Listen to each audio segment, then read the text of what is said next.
Her husband had been working abroad for 3 years. When he finally returned, he showed up with his mistress and their 2-year-old child, and demanded that she accept the situation. She didn't argue, she didn't beg. She quietly handed him the divorce papers and walked away with everything. "Hi, my beautiful family.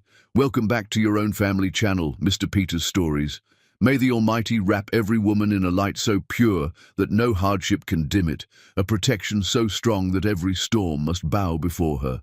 Women are the breath of compassion, the silent strength behind every victory, the gentle souls who heal without being asked, love without conditions, and stand tall even when the world rests on their shoulders. I pray that peace fills your hearts, that blessings find your homes before you even pray for them, and that every step you take is guided by divine mercy. May your tears turn into miracles, your worries into doors of opportunity, and your nights into calm, comforting rest. You deserve oceans of honor, mountains of love, and a lifetime of respect for the grace you carry every single day. If your heart feels this prayer, like the video, if you stand with respect, write, "I am with Mr. Peter." Lupita Harris was signing a $60 million contract when her husband walked into her Atlanta office with his mistress on his arm. The pen froze above the signature line. Not because she was shocked. She'd known Mike Troyan would show up today, had tracked his flight from Dubai, monitored his hotel check-in, watched his rental car agreement get processed. The only surprise was that he'd actually had the audacity to bring the woman here, to her office, the building she owned, the empire she'd built while he was busy destroying their marriage. Her assistant's voice crackled through the intercom, tension evident even through the speaker. "Mrs. Harris, there are 2 people here who say they're family. They're insisting on seeing you immediately. Security is asking if they should intervene." Lupita set down the pen and looked at the 3 executives sitting across from her mahogany desk. Banking executives, conservative, uncomfortable with drama. She could see their eyes darting toward the door, already calculating how to extract themselves from whatever scene was about to unfold. "Gentlemen, I apologize for the interruption. Give me 5 minutes. This is a personal matter that requires immediate attention." Her voice was steady, professional, giving no indication that her heart was hammering against her ribs.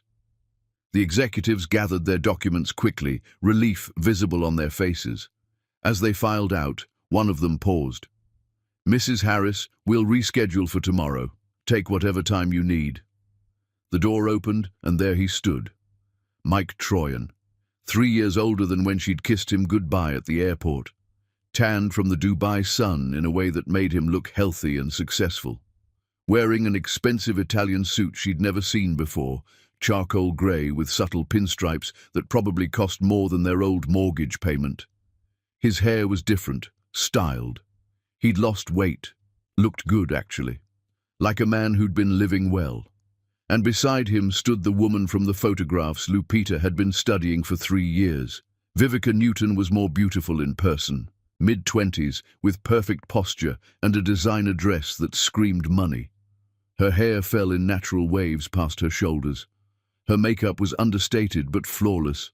She looked exactly like the type of woman Mike would chase. Young, uncomplicated, impressed by him. Mike's eyes swept the office, and Lupita watched his expression shift through several emotions in rapid succession. Confusion first, then disbelief, then something that looked almost like fear before his ego reasserted itself and smoothed his features back into confidence. "Lupita?" His voice carried that familiar tone, the one that always assumed he was the smartest person in any room, the one that had convinced her for years that she was lucky he'd chosen her. "What is this place?" She stood slowly, her black Armani suit fitting like armor. Every detail of her appearance had been calculated this morning. The suit that cost $8,000, the Cartier watch, the diamond studs that caught the light when she moved. She wanted him to see exactly what he'd lost, wanted him to understand in one glance that she was no longer the woman he'd left behind. "This is my office, Harris Data Security.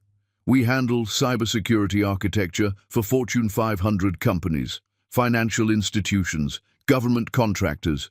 We're currently valued at $80 million. The numbers hit him like physical blows. She could see him processing, recalculating, trying to reconcile the woman in front of him with the image he'd held in his mind for 3 years. Vivica shifted uncomfortably beside him, her eyes darting around the room, taking in the floor-to-ceiling windows overlooking Peachtree Street, the modern furniture that probably cost more than her annual salary, the wall of awards and patents, the assistant stationed outside the glass door, watching them with protective intensity.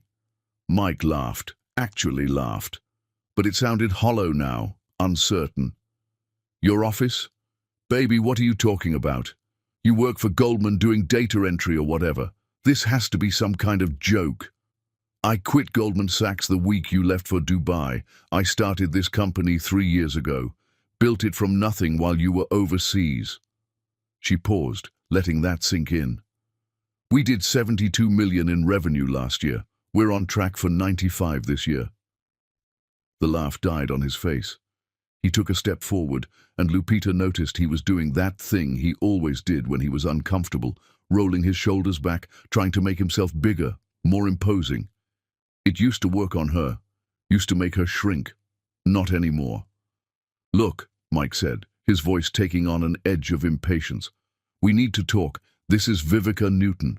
She and I have been together in Dubai for the past 2 years. We're moving back to Atlanta together, and I need you to be reasonable about this new arrangement. Reasonable. The word hung in the air like poison, like he was asking her to accept a change in their cell phone plan instead of the complete destruction of their marriage vows. Lupita walked to her desk, her heels clicking on the marble floor with deliberate precision, each step measured, controlled. She pressed the intercom button. Janelle, bring me the envelope from the safe, the one marked Troyan. Right away, Mrs. Harris. What envelope? Mike's voice had an edge now. He wasn't used to not controlling conversations, wasn't used to women who didn't immediately react emotionally to his pronouncements. Her assistant appeared within 30 seconds, carrying a thick manila envelope sealed with red wax. Lupita took it without looking at the young woman and dismissed her with a slight nod.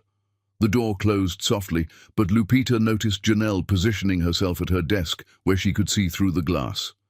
Ready to call security if needed, she broke the wax seal with her thumb and pulled out a document, legal papers, bound with a blue cover, official court stamps visible on every page. She slid it across the desk toward Mike.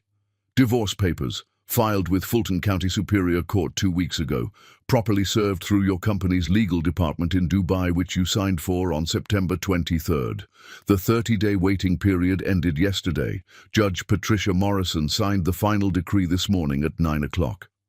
Mike stared at the document like it was written in ancient Greek. Then he picked it up with shaking hands, started flipping through pages. His face went from tan to pale to an alarming shade of red as he read. You can't just divorce me without discussing it. We've been married for 12 years. That's not how this works. Actually, it is. Georgia is a no-fault divorce state. I filed. You were properly served. You had 30 days to contest. You didn't. The court finalized it. We're divorced as of this morning. I never received any. He stopped, stared at the papers again. Those documents your company sent, the ones I signed for in September. Divorce papers, clearly labeled on page 1. You signed the receipt acknowledging you'd received them. Then you did nothing for 30 days. The court took that as acceptance. Vivica finally spoke. Her voice was softer than Lupita expected, almost tentative. Mike, what is she talking about? You said the divorce wasn't finalized yet. You said we had to wait for her to agree to terms. That's because he lied to you, Lupita said, looking directly at the other woman for the first time.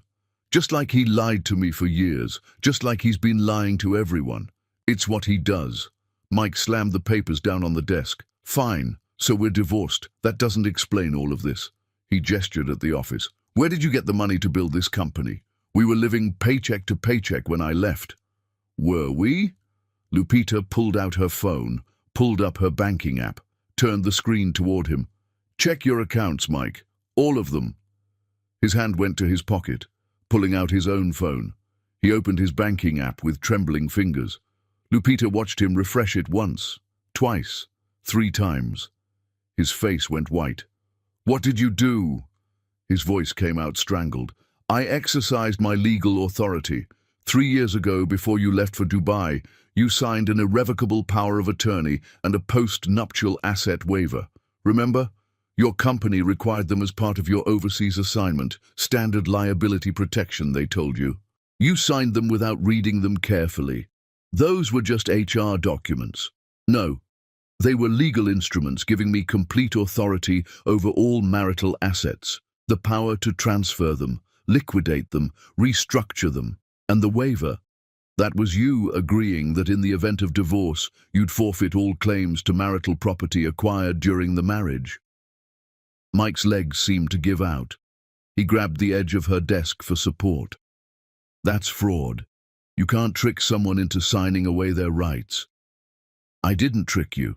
The documents were clearly labeled Irrevocable Power of Attorney and Post-Nuptial Asset Waiver Agreement, both in 14-point font at the top of page 1. Your company's HR department sent them mixed in with your actual employment contracts, yes, but they were separate documents, clearly identified. You just didn't bother to read them. My lawyer will destroy this. No court would uphold." "Your lawyer already reviewed it. I had him served with copies last month. He declined to contest it, said the documents were legally sound and you'd signed them voluntarily with a notary present. Even contacted the notary to verify. She confirmed you read the first page of each document before signing." Mike lunged forward, hands reaching for the desk, and Lupita saw her security team move simultaneously outside the glass door, but she held up one hand, stopping them. She wanted Mike to hear this, all of it. "You think you're smart." Mike's voice was rising now, raw emotion breaking through the practiced confidence. "You think you can do this to me? I've been supporting you for 3 years, sending money home every month, taking care of everything while you sat around doing nothing. You owe me. You owe me everything." The insult didn't land. Couldn't land. Not anymore. Not when she was standing in an office that represented everything she'd built without him. "The money you sent home went straight into my business as seed capital. Every dollar. Every month. I invested it in equipment, staff, office space. I used your money to build this company. So thank you for the investment, Mike. The returns have been exceptional. I'd say roughly 8,000% over 3 years. Vivica took a step backward toward the door. Smart woman. She could see this situation deteriorating rapidly. Could see that whatever Mike had told her about his marriage, his money, his life, it was all lies. No. Mike's voice was hard now, mean. The voice he used when he was losing an argument and defaulting to intimidation. "This is my wife, my marriage, my money. You can't just take everything because you're feeling vindictive about some bullshit." "Ex-wife," Lupita corrected calmly. "And I'm not vindictive, I'm thorough.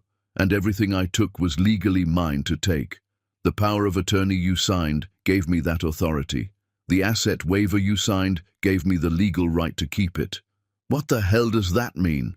Lupita stood and walked to the window, looked out at the city, her city now. She'd bought the building 6 months ago, paid cash. "It means you should check your employment status. It means you should probably call your employer in Dubai and ask them about the audit that's been running for the past 6 months. And it means you should ask yourself why the woman standing next to you happened to be working at the exact hotel where you stayed during your first month overseas. Ask yourself how many coincidences you're willing to believe in." The silence that followed was absolute.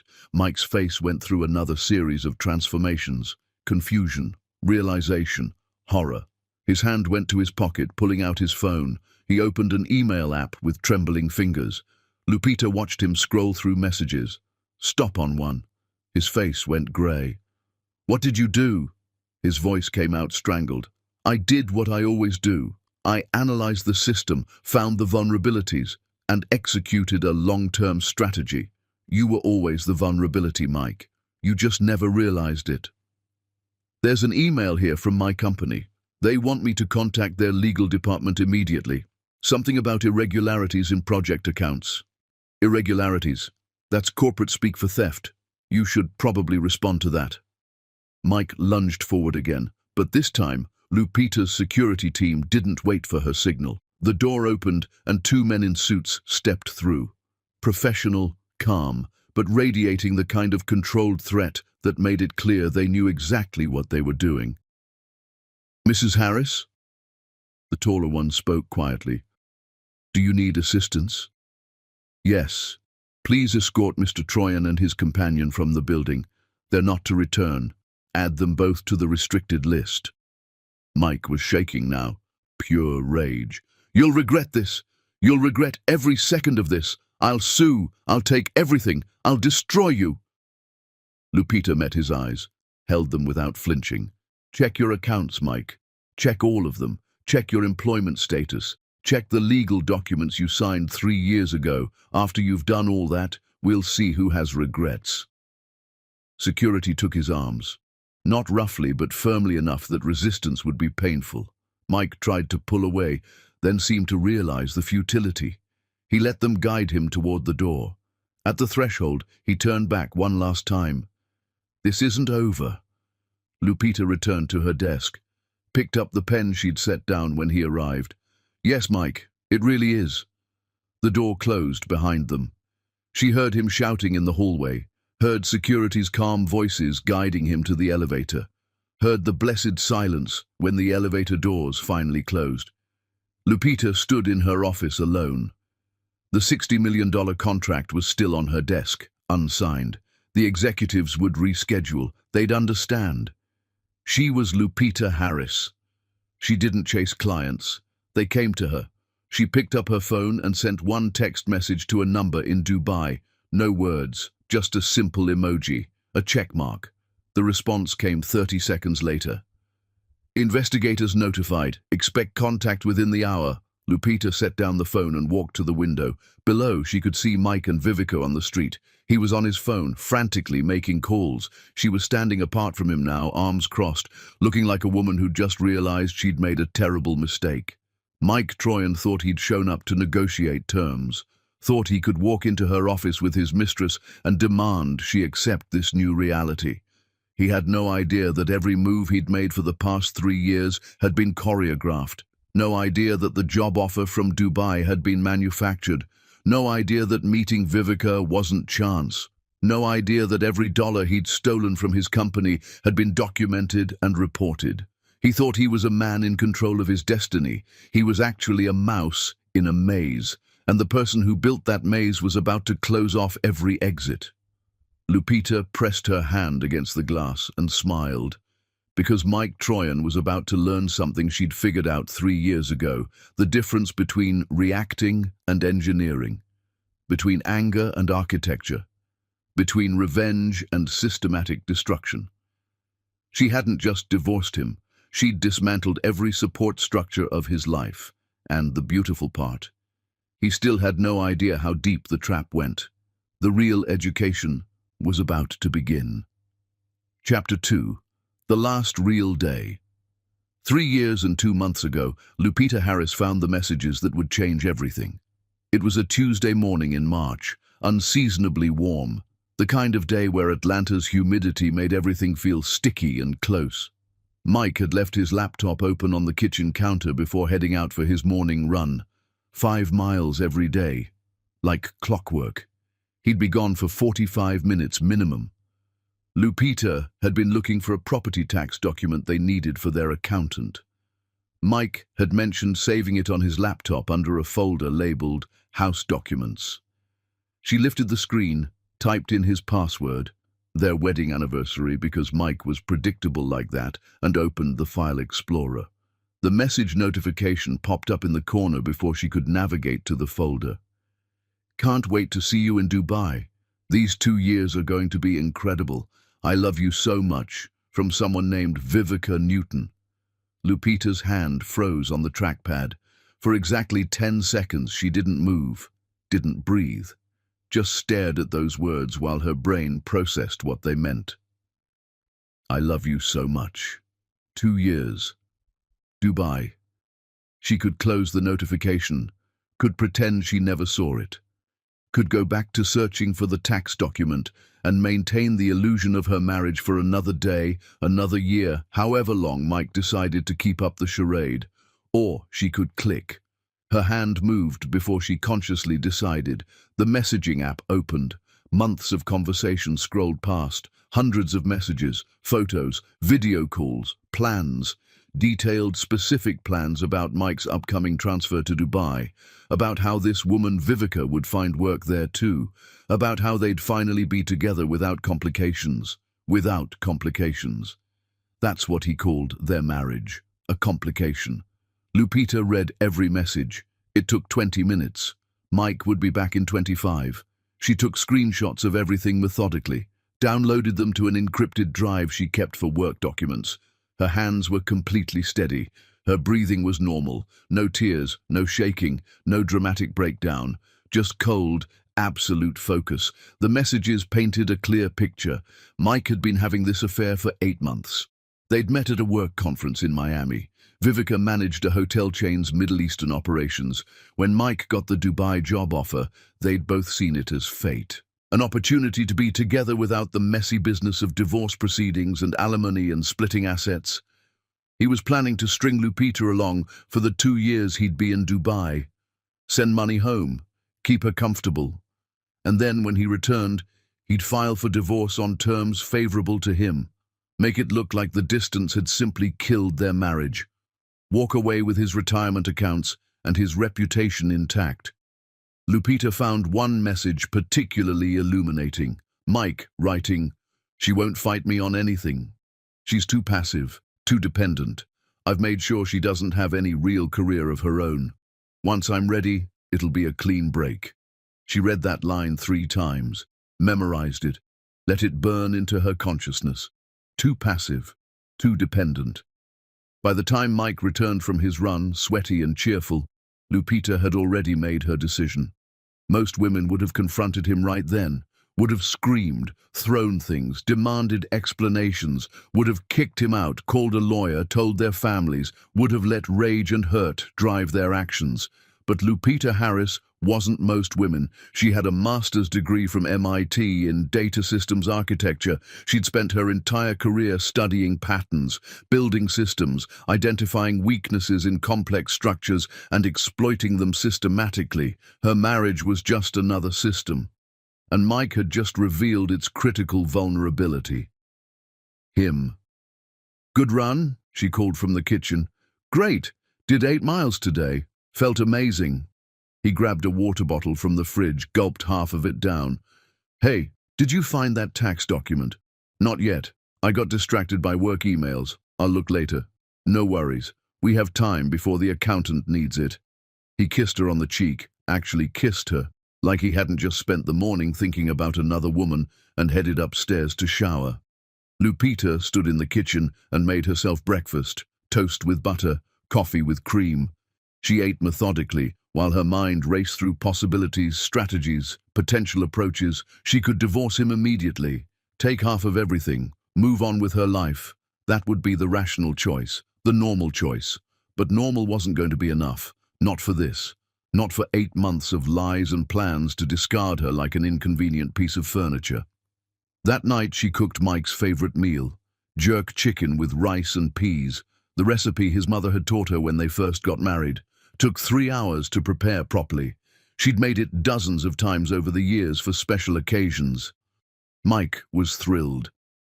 "Baby, this is incredible. What's the occasion?" "No occasion. Just wanted to do something nice for you before you leave." He reached across the table and took her hand, looked at her with what probably passed for sincerity in his mind. "You know I'm going to miss you so much in Dubai.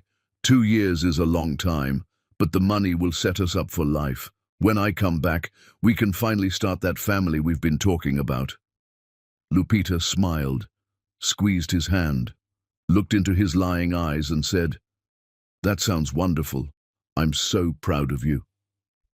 That night, she made love to him, not because she wanted to, but because she needed him to suspect absolutely nothing. needed him to leave for Dubai feeling confident, secure, certain that his wife would be sitting at home, waiting patiently for whatever crumbs of attention he decided to throw her way. The next morning, she drove him to the airport, helped him check his bags, walked him to the security checkpoint, kissed him goodbye. "I love you," he said. "I love you too," she replied. The lie tasted like ash. She waved as he walked through security, stood there until he was completely out of sight. And then she walked back to her car, sat in the parking garage, and made a phone call. "Dr. Foster, it's Lupita Harris. I need to ask you for a favor." Dr. Raymond Foster had been her mentor at MIT, a brilliant man who'd gone on to found a tech conglomerate worth billions. 3 years prior, his company had been hit with a massive data breach, corporate espionage, tens of millions in losses, stolen intellectual property. His board of directors had been ready to fire him. Lupita had been working at Goldman Sachs at the time, but she'd heard about the breach through her industry network. She'd called Dr. Foster directly, offered to help. Spent 3 months working nights and weekends, tracking the breach to its source using forensic techniques most cybersecurity firms didn't even know existed. She'd found the hackers, a group in Romania working for a competitor, documented everything, built a case so airtight that the FBI had secured convictions within a year. She'd saved Dr. Foster's career, possibly his life. The stress had nearly killed him. He'd told her once after the crisis passed, "Lupita, anything you need, ever, any favor, you just ask and it's yours." She'd never asked, never needed to, until now. "I need you to hire someone," she said, sitting in the airport parking garage while other couples said goodbye around her. "A specific person, and then I need you to create conditions where he will destroy himself, slowly, over approximately 3 years. There was a long pause on the other end of the line. "Who are we talking about?" "My husband." Another pause, longer this time. "Lupita, what happened?" She told him everything. The affair, the messages, the plans Mike had made to discard her after using her as a convenient placeholder. When she finished, Dr. Foster was quiet for almost a full minute. "You want revenge?" "No. I want accountability. I want him to face consequences for his choices, and I want those consequences to be proportional to his betrayal." "What exactly do you need from me?" "Your company has construction subsidiaries in Dubai. I need you to make sure one of them recruits Mike Troyan. Make it seem completely legitimate. Good salary, nice benefits. Make him feel important and successful. Give him a position with access to money and contracts. And then I need you to document everything he does wrong, because he will do things wrong. He's greedy and careless and arrogant. If you give him opportunity and loose oversight, he'll steal. I just need you to make sure that when he does, every detail is recorded." Dr. Foster let out a low whistle. "You want me to set him up to commit crimes?" "No. I want you to create conditions where his natural tendencies will lead him to commit crimes. There's a difference. I can't make him steal. I can only put him in a position where stealing is possible. What he does after that is his choice." "This is remarkably cold-blooded, Lupita.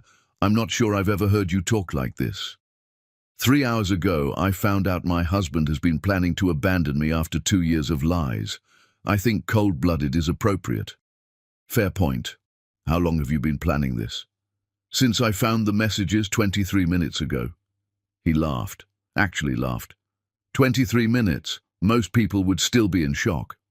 "I'll process the emotions later. Right now I need to build a foundation." "All right, I'll make some calls. Give me a week to set things up. But Lupita?" "Yes?" "Whatever you're planning, be careful. This kind of strategy can consume you if you're not careful." "I'll be careful." She ended the call and sat in her car for another 10 minutes. Then she drove to her office at Goldman Sachs, submitted her resignation effective in 2 weeks, and started drafting the business plan for Harris Data Security. But there was one more thing she needed to do, something that would protect everything, something that would give her the legal authority to take back what was hers when the time came. She called Mike's HR department in Dubai. Hi, this is Lupita Troyan. My husband Mike just started his overseas assignment. I had a question about the legal documents we need to sign for his international posting. The HR representative was cheerful and helpful. Of course, we'll be sending those over within the next few days. Standard liability waivers, power of attorney documents, insurance forms. Pretty routine. Perfect. I was wondering if you could include some additional documents in that package? My lawyer suggested we formalize a few things while Mike is overseas, a power of attorney so I can manage our finances while he's away, and a post-nuptial asset agreement to clarify ownership of property acquired during his assignment, for tax purposes. Oh, absolutely. That's actually very smart. A lot of our overseas employees do something similar. If you can have your lawyer draft those documents and send them to me, I'll include them in Mike's signing packet. We'll make sure everything gets notarized properly. Thank you so much. I'll have those to you by tomorrow. Lupita spent that night drafting the most ironclad legal documents she'd ever created. An irrevocable power of attorney that gave her complete control over all marital assets. A post-nuptial asset waiver that stated in clear, unambiguous language that Mike was forfeiting all claims to property acquired during the marriage in the event of divorce. She made sure every word was legally binding, made sure there were no loopholes, made sure that when Mike signed these documents, and he would sign them because they'd be mixed in with his employment paperwork and he wouldn't read them carefully, she would have absolute legal authority to take back everything. The documents were 14 pages each. She put the critical language on page 1. The titles in 14-point font, Irrevocable Power of Attorney and Post-Nuptial Asset Waiver Agreement. Made sure they were clearly labeled. Made sure that anyone reading even the first page would know exactly what they were signing. Mike wouldn't read even the first page. She knew that about him. He skimmed everything, signed without reviewing, trusted that HR wouldn't send him anything problematic. His carelessness would be his downfall. 2 weeks later, Mike called her from Dubai. Hey baby, got a huge packet of paperwork from HR today. Insurance stuff, liability waivers, all the boring legal stuff for working overseas. I'm going to sign it tonight so I can send it back tomorrow. Make sure you read everything carefully, Lupita said sweetly. Those documents can be tricky. It's fine. Just standard HR stuff. The notary is coming by in an hour to witness my signature. Should have it all done by tonight. Lupita held her breath. This was the moment. The moment where Mike would either read the documents and call her, furious and suspicious, or he'd skim them, sign them, and hand her the keys to his entire life. 3 hours later he called back. All done. The notary witnessed everything. HR said they'd process it all by the end of the week. One less thing to worry about. Did you read through everything? Honestly, I skimmed the first page of each one. Looked like standard stuff. Power of attorney for you to handle things while I'm gone. Insurance updates, beneficiary forms. Nothing weird. Lupita closed her eyes. He'd done it. He'd actually signed away his entire future without reading past page 1. That's great, honey. I'm glad it's all taken care of. Me too. Love you, baby. Love you too. She hung up and sat in silence for a long time, because Mike Troyan had just signed the documents that would let her systematically dismantle his life, and he had no idea. Over the next 3 years, she would build an empire, would watch him commit crimes, would document everything, would file for divorce properly, with full legal service, would use the power of attorney he'd willingly signed to transfer every asset into her name. And when he finally came back to Atlanta thinking he was in control, he'd find out exactly what it cost to underestimate Lupita Harris. Some people reacted to betrayal with tears and rage. Lupita Harris reacted with architecture, and her first blueprint was already taking shape. Chapter 3. The Golden Cage. Mike Troyan's hands were shaking so badly he could barely hold his phone. He was standing in the lobby of the Ritz-Carlton in downtown Atlanta, Vivica hovering nervously beside him while he refreshed his banking app for the 15th time. The number didn't change. Checking account, 0. Savings, 0. Money market, 0. The investment portfolio he'd spent 8 years building, 0. Even the credit cards were declined, every single one. This has to be a mistake, he muttered, calling the bank's customer service line. Banks don't just lose money, there are regulations, federal protections. The automated system told him the wait time was 35 minutes. He couldn't wait 35 minutes. He needed answers now, needed to understand how Lupita had managed to empty accounts that had his name on them. Mike, maybe we should go to the police, Vivica said. Her voice was small, uncertain. Nothing like the confident woman he'd known in Dubai. This is theft, identity theft, something. The police can't help. She said she had legal authority. Something about documents I signed. He was pacing now, other hotel guests giving him concerned looks. I need to find a lawyer. I need to figure out what I actually signed. His phone buzzed. Text message from an unknown number. Check your employment status. No signature, but he knew who sent it. With trembling fingers, he opened his email. Found the one he'd been dreading.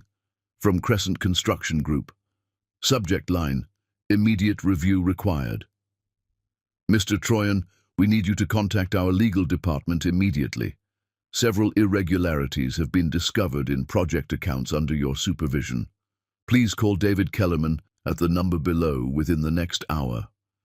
Irregularities, that was corporate speak for theft. Mike's vision started to blur at the edges. This wasn't possible. He'd been careful.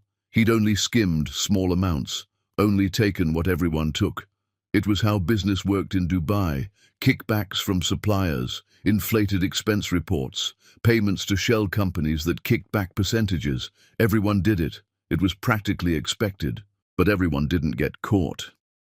I need to make a call, he told Vivica. Go to the room. I'll be up in a few minutes. She looked like she wanted to argue, then seemed to think better of it. She walked toward the elevators without another word, and Mike noticed she took her suitcase with her. Smart woman, already calculating her exit strategy. He dialed his company's legal department, got transferred 3 times, finally reached someone. Mr. Troyan, this is David Kellerman. We need you to come to our offices in Dubai immediately. There's been an audit of your projects from the past 3 years, and multiple discrepancies have been identified. What kind of discrepancies? Unauthorized payments to vendors, contract modifications that weren't properly approved, missing documentation for fund transfers. The list is extensive. We've already been contacted by UAE federal investigators. Mike's legs went weak. He sat down hard on one of the lobby couches. Federal investigators. For what? Embezzlement, wire fraud, money laundering. Mr. Troyan, I strongly suggest you retain legal counsel immediately. The UAE takes financial crimes very seriously. I didn't commit any crimes. These are standard business practices. Everyone does this. That's not a defense I'd recommend presenting to investigators. I'm emailing you a list of everything they've flagged. You need to review it and prepare a response, but I'm telling you right now, this doesn't look good. The call ended. Mike sat in the hotel lobby, watching his life collapse in real time. His phone rang. His mother. He almost didn't answer, but some automatic reflex made him pick up. Michael, I received a very concerning package yesterday. Her voice was cold, formal. She only called him Michael when she was furious. Mum, I can't talk right now. I'm dealing with a situation. I'm sure you are, because the package I received contained evidence of your affair, messages between you and some woman named Vivica, plans to divorce Lupita after stringing her along for years, and documents showing you've been stealing from your employer. Mike's mouth went dry. Mum, I can explain. I don't want explanations. I want to know when you became this person. When did my son turn into someone who could lie so easily, who could betray a good woman, who could steal? It's not stealing. It's just how business works overseas. And the thing with Vivica, it's complicated. Lupita and I haven't been happy for years. So you thought the solution was to lie instead of having an honest conversation, to plan your exit while pretending everything was fine. Your father and I didn't raise you to be this kind of man. Are you going to help me or just judge me? Judge you, definitely judge you. And no, Michael, we're not helping. You made these choices. You deal with the consequences." The line went dead. Mike sat in the hotel lobby for another 20 minutes making calls. His father didn't answer. His brother sent a text saying, "Can't believe you did this to Lupita. Don't contact me." His best friend from college said, "Man, I saw what you did. That's messed up. I can't be associated with this." Every support system, every relationship, every backup plan, evaporating. He finally got through to the bank. The representative was polite but firm. "Mr. Troyan, all funds were transferred from your accounts on October 1st using a valid power of attorney. The transfers were authorized by Mrs. Lupita Troyan Harris. She's Lupita Harris now. We're divorced." "I see. Well, the power of attorney was executed 3 years ago and remained valid through the divorce proceedings. The transfers were legal. If you believe they were fraudulent, you'll need to contest the power of attorney itself, but our records show you signed it voluntarily with a notary present." "I didn't know what I was signing." "That's unfortunately not the bank's concern. The documents were legal, the transfers were authorized. The funds are now in accounts under Ms. Harris's sole ownership." Mike wanted to scream, wanted to throw his phone, wanted to wake up from this nightmare. Vivica came back down to the lobby 90 minutes later. She'd changed clothes, jeans and a t-shirt. Her hair was pulled back. She looked younger, more vulnerable. "I'm leaving," she said simply. "I booked a flight back to Jamaica." "You can't leave. I need you. We're together. We have plans." "We had plans based on lies. You told me you were divorced. You told me you had money. You told me your company was giving you a promotion. All of that was lies." "Not all of it. I was getting a promotion. I do have money. It's just temporarily frozen because of this situation with Lupita."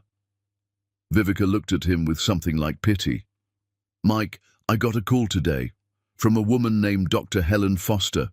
She told me some things about how we met, about why I was working at that specific hotel when you arrived in Dubai, about who paid me to be there." Mike's blood turned to ice. "What are you talking about?" "I was hired, Mike. Someone paid me to befriend you, to keep you distracted, to report on what you were doing. I didn't know what it was for at the time. I thought it was corporate espionage, market research, something innocent. But it wasn't innocent. It was your wife building a case against you." "That's insane. Nobody hired you. We met by chance." "Did we? Did we really? Think about it.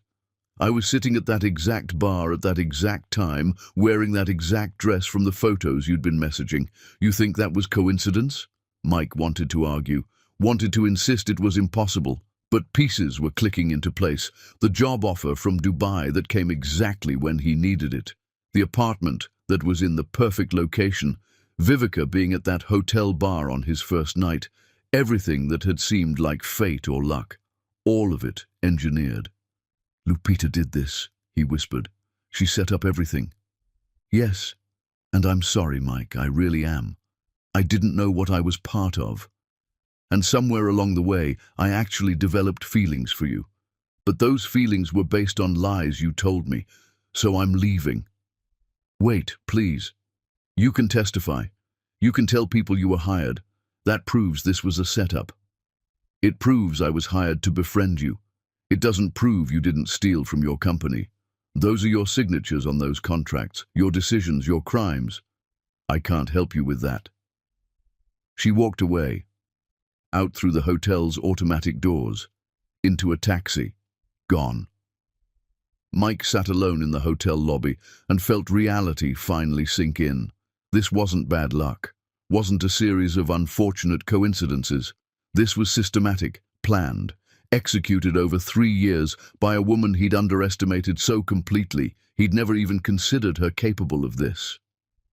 His phone buzzed again, another email, from a law firm he didn't recognize. "Mr. Troyan, we represent Lupita Harris in her divorce proceedings. Please be advised that all assets from your marriage have been legally transferred to our client as authorized by the irrevocable power of attorney and post-nuptial asset waiver you executed on March 15th, 3 years ago. These transfers are final and cannot be contested as the documents were signed voluntarily with proper legal witness. If you wish to challenge this, you'll need to prove the signatures are fraudulent. We've attached forensic analysis confirming they are genuine and were executed of your own free will. Attached to the email were photos, him signing the documents, time-stamped, dated, his face clearly visible, the notary's stamp, everything proper and legal, no coercion, no force, just him, casually signing away his entire life while probably thinking about golf or dinner or Vivica. Mike stood up and walked to the hotel bar, ordered a whiskey, drank it in one swallow, ordered another. The bartender was a young guy with sympathetic eyes. Rough day. You could say that. Woman trouble? Mike laughed. It sounded hollow. My wife destroyed my entire life, took everything, and I never saw it coming. The bartender nodded like he heard this kind of thing all the time. Ex-wife, you mean? Yeah, ex-wife. Mike drank until the bartender suggested he go to his room. He stumbled into the elevator, somehow found his way to the correct floor, and collapsed on the bed fully clothed.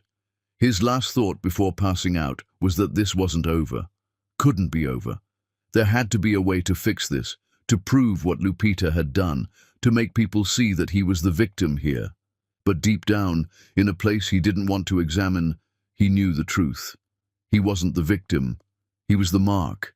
And the woman who'd marked him had played a 3-year game so perfect he'd never even known he was a piece on the board. The cage wasn't just closing, it was already locked, and he'd helped forge every bar himself. Chapter 4. The Architect's Crisis. 18 months before Mike returned to Atlanta, Lupita Harris sat in her car outside a psychiatric office at 2 in the morning, seriously questioning whether she'd become a monster. She'd just left a meeting with Vivica Newton's handler. The report was troubling. Vivica was developing actual feelings for Mike, was starting to question whether the money was worth the deception, had asked pointed questions about what exactly she was helping to accomplish. She's getting cold feet, the handler had said, wants to know if she should tell Mike the truth, says she feels guilty. Lupita had sat across the table in that anonymous coffee shop and felt something crack inside her.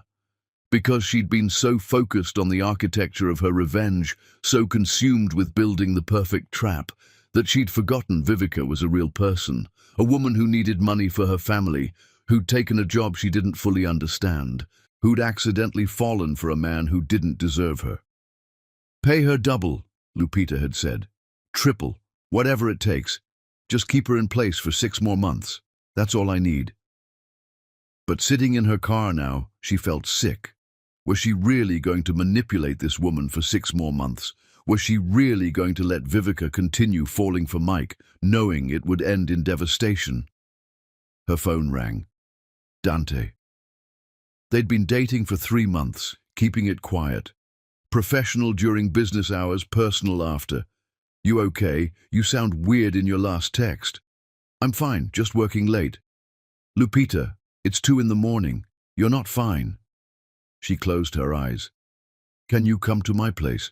I need to talk to someone. 40 minutes later, they were sitting on her couch and Lupita was telling him everything, the whole plan, every detail she'd been keeping secret for over a year. Dante listened without interrupting, his expression unreadable. When she finished, he was quiet for a long time. Say something, Lupita whispered. I'm trying to figure out if I should be terrified or impressed. I think I'm becoming someone I don't recognize.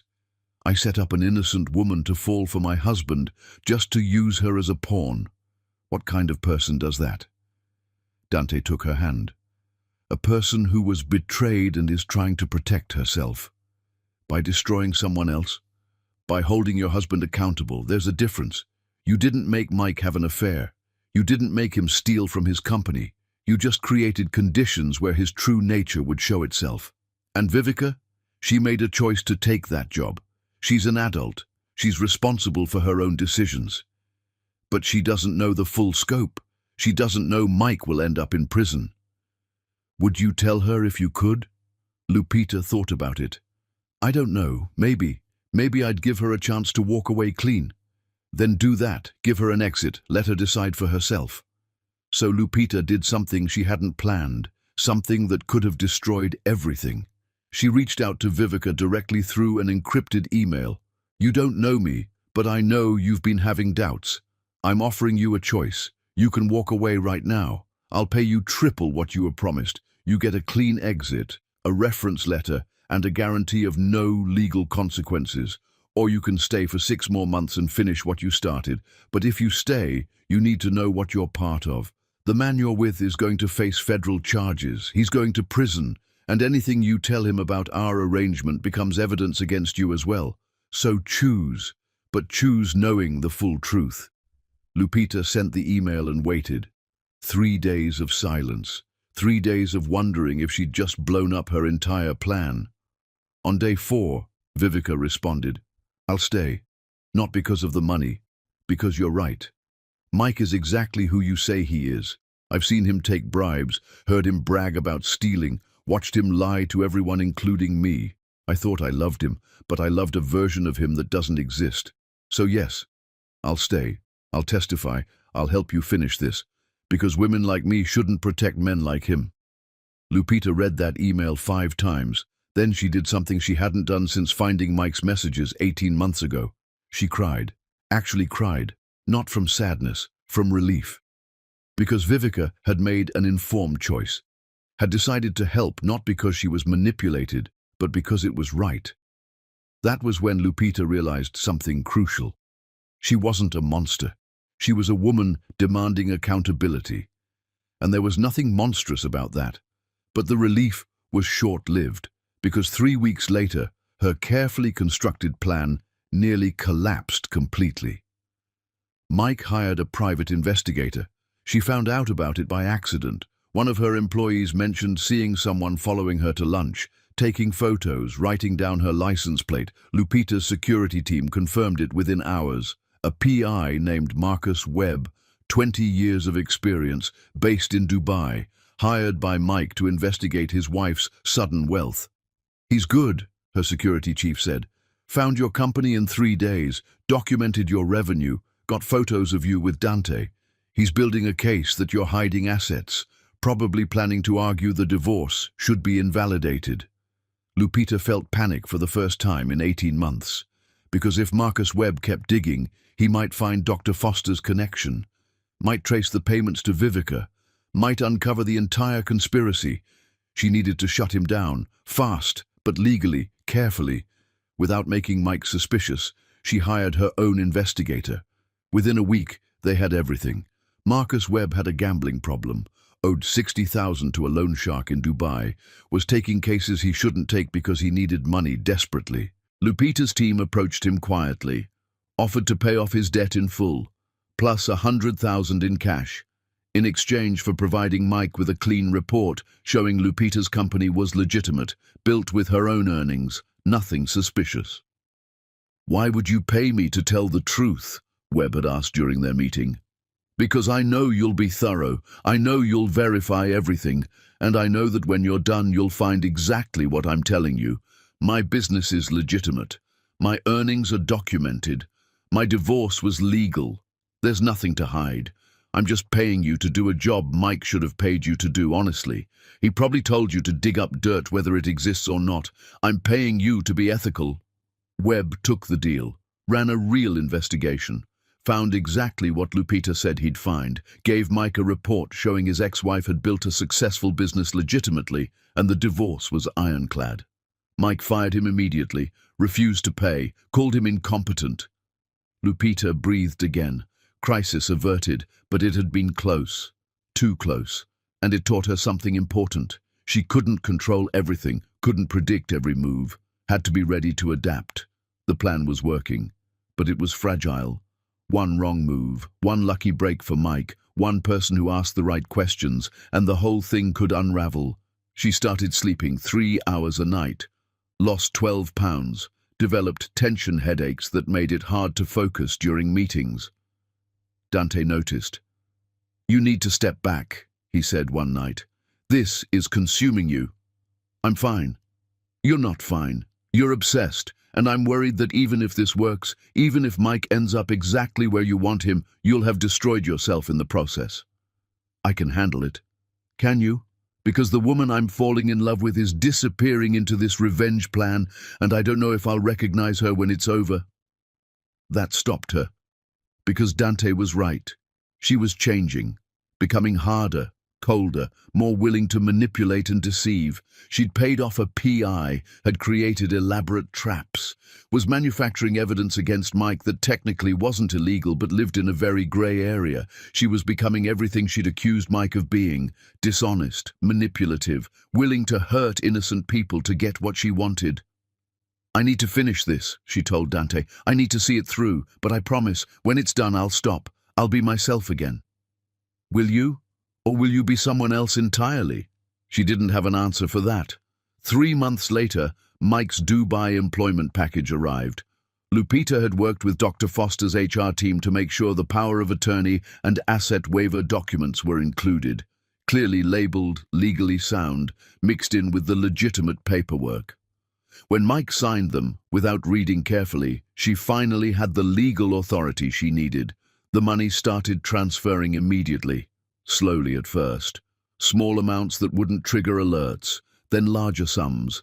By the time Mike noticed, she'd moved everything into accounts under her sole control. The divorce filing came next, properly served through his company's legal department. Mike signed for the documents. Her security team had photographic evidence. The 30-day waiting period started. Mike did nothing. Either he didn't read them carefully or he simply forgot. By the time he remembered, it was too late. Everything was going according to plan. But Lupita couldn't shake the feeling that she'd crossed a line somewhere, that in her quest to punish Mike's betrayal, she'd betrayed herself. Dante proposed 2 months after the divorce finalized, and when she said yes, she meant it not just as acceptance of him, but as a promise to herself, a promise that she'd let this be enough. That she'd stop after Mike faced justice, that she wouldn't let revenge consume her entire life. But she also knew deep down that some part of her had fundamentally changed. She'd learned she was capable of extraordinary deception, of manipulation, of playing a long game so complex that even smart people couldn't see the strings, and that knowledge both terrified and empowered her, because Mike was about to face the consequences of his choices. But Lupita was facing consequences too, just not the ones he'd expected. She was becoming powerful, truly powerful, the kind of power that came from understanding human nature so completely that you could orchestrate outcomes 3 years in advance. And that kind of power was dangerous, even to the person who wielded it. Chapter 5: The Investigator's Discovery. 2 weeks after his arrest in Dubai, Mike Troyan received a visitor he hadn't expected, Marcus Webb, the private investigator he'd fired 6 months ago. "I shouldn't be here," Webb said, sitting across from Mike in the detention center's visitation room. "Your lawyer would tell you not to talk to me, but I think you deserve to know what I found." Mike leaned forward. "I fired you because you were incompetent. You told me my wife's business was legitimate. It is legitimate, that part's true. But what I didn't tell you, what I got paid very well not to tell you, is that the timing of everything is too perfect. Your job offer in Dubai, your promotion, Vivica Newton being at that hotel, your divorce being served exactly when it was. Someone orchestrated all of it. I know that. Lupita set me up, I figured that out. Did you figure out how deep it goes? Because I kept investigating after you fired me, not for you. For myself, because something bothered me, so I dug deeper, off the clock, out of my own curiosity." Webb pulled out a folder. "Your job in Dubai? It came through a recruiting firm owned by a shell company that's 3 layers deep, connected to a tech conglomerate. That conglomerate is run by a man named Dr. Raymond Foster, who just happens to have been Lupita's mentor at MIT, who just happened to owe her a massive favor." Mike felt his stomach drop. "She got me the job. She manufactured the job. The position existed, but the recruitment was targeted specifically at you. They made sure you'd get hired, made sure you'd have loose oversight, made sure you'd have access to money. They created the perfect environment for someone with your tendencies." "My tendencies? Webb looked at him directly. You're a thief, Mr. Troyan. Maybe you didn't see it that way. Maybe you called it business. But you steal. You cut corners. You take what isn't yours. Your wife knew that about you, so she built a trap designed specifically for who you actually are. That's entrapment. That's illegal. Is it? They didn't force you to take bribes, didn't force you to falsify contracts. They just gave you opportunity and watched you make choices, bad choices, illegal choices. That's not entrapment, that's just documentation. Mike slumped in his chair. Why are you telling me this? Because I think you're right about one thing. Your wife is dangerous. She's brilliant and ruthless, and she played a 3-year game that resulted in you sitting in this cell. But here's what bothers me. I can prove she orchestrated the job offer. I can prove she had connections to the recruiting firm. But I can't prove she did anything illegal. Every move she made was technically legal. Aggressive, yes. Manipulative, absolutely. But legal. So, what good does knowing this do me? Webb closed the folder. None. That's my point. You're going to prison. The evidence against you is overwhelming and it's all real. You actually did commit these crimes. Understanding that your wife set up the stage doesn't change the fact that you performed the play, but I thought you should know. I thought you should understand exactly how thoroughly you were beaten. Why? Because I was paid to lie to you, paid well, and that doesn't sit right with me, so I'm breaking even by giving you the truth. It won't help you legally, won't get you out of here, but at least you'll know. Webb stood up to leave. Wait, Mike said. Is there anyone else? Anyone else she paid off? Anyone else who was part of this? Webb paused at the door. Mr. Troyan, based on what I've learned about your ex-wife, I'd assume everyone was part of it until proven otherwise. She's that thorough. After Webb left, Mike sat alone in the visitation room for another hour before the guards came to take him back to his cell. His mind was racing through every interaction of the past 3 years, every person he'd met, every opportunity that had come his way. How much had been real? How much had been manufactured? That night, lying on his cell bunk, Mike made a decision. He'd take the plea deal his lawyer was negotiating, accept responsibility for his crimes, get the lightest sentence possible, and then, when he eventually got out, he'd expose Lupita, tell everyone what she'd done, make sure the world knew she wasn't the victim everyone thought she was. It was a fantasy that helped him sleep, but deep down he knew the truth. By the time he got out, no one would care. Lupita would be even more successful, more powerful, more untouchable, and he'd be an old man with a criminal record and nothing to show for his life except a cautionary tale about underestimating your wife. The cage wasn't just locked, it was buried, and no one was coming to dig him out. Chapter 6. The Compliance Officer's Dilemma. 1 year before Mike returned to Atlanta, Lupita Harris faced her biggest crisis yet. The asset transfers were flagged. She was in her office when her lawyer called, voice tight with panic. We have a problem. First Atlantic Bank is questioning the transfers from Mike's accounts. They've assigned a compliance officer to review everything. She's requesting documentation proving the power of attorney was executed properly. Lupita felt her pulse spike. What does that mean?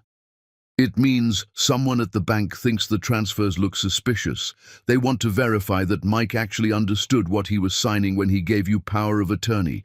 If they determine it was obtained fraudulently, they could freeze everything and force the money back. Everything. 3 years of planning, months of careful execution, all of it about to unravel because one bank compliance officer decided to do her job thoroughly. Who is she? The compliance officer. Her name is Patricia Chen. Been with First Atlantic for 12 years. Apparently she's known for being thorough. She's requesting an in-person meeting with you tomorrow. Lupita spent that night researching Patricia Chen.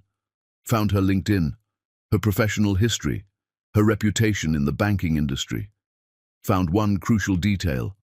Patricia had recently been passed over for a promotion she'd been promised.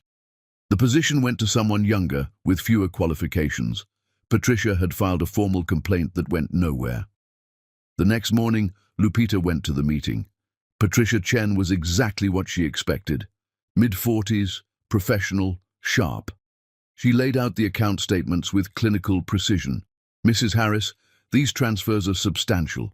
Over the past 18 months, you've moved approximately $4.2 million from accounts jointly held with Michael Troyan into accounts under your sole ownership. The timing concerns me. I have legal authority. My husband signed an irrevocable power of attorney giving me full control over our assets. Yes, I've reviewed that document. What concerns me is the circumstances under which it was signed. Mr. Troyan was overseas. The document was included in a large packet of employment paperwork, and the timing coincides almost exactly with the filing of your divorce. The power of attorney was signed 3 years ago, well before the divorce filing. But the major transfers began after the divorce was filed. That suggests you may have been exercising authority he granted for one purpose, managing routine finances while he was overseas, for a different purpose entirely, emptying marital accounts before he could protect his interests. Lupita could see where this was going. Patricia was smart, careful, and suspicious. This was the moment where everything could fall apart. Ms. Chen, I understand your concerns, but everything I did was within my legal authority. The power of attorney document is clear. It gives me complete control over all marital assets, with no restrictions on how I exercise that authority. Authority obtained under false pretenses isn't valid. If Mr. Troyan signed that document thinking he was authorizing you to pay bills and handle routine matters, and you instead used it to systematically drain his accounts, that's fraud. Did he read the document before signing it? Patricia pulled out a file. I spoke with the notary who witnessed his signature. She says he appeared to read the first page before signing, but she also says the document was mixed in with approximately 40 other documents in an HR packet. She couldn't say with certainty that he understood what he was signing. Lupita felt panic rising. This was worse than she'd thought. Patricia wasn't just suspicious. She'd already done preliminary investigation, had already spoken to witnesses, was building a case. What do you need from me to verify this was legitimate? Honestly, I'm not sure anything will satisfy me. The circumstances are too convenient, but I'm required to give you an opportunity to provide additional documentation, emails between you and your husband discussing the power of attorney, records showing he was aware of the transfers. Anything that demonstrates this was a mutually understood arrangement.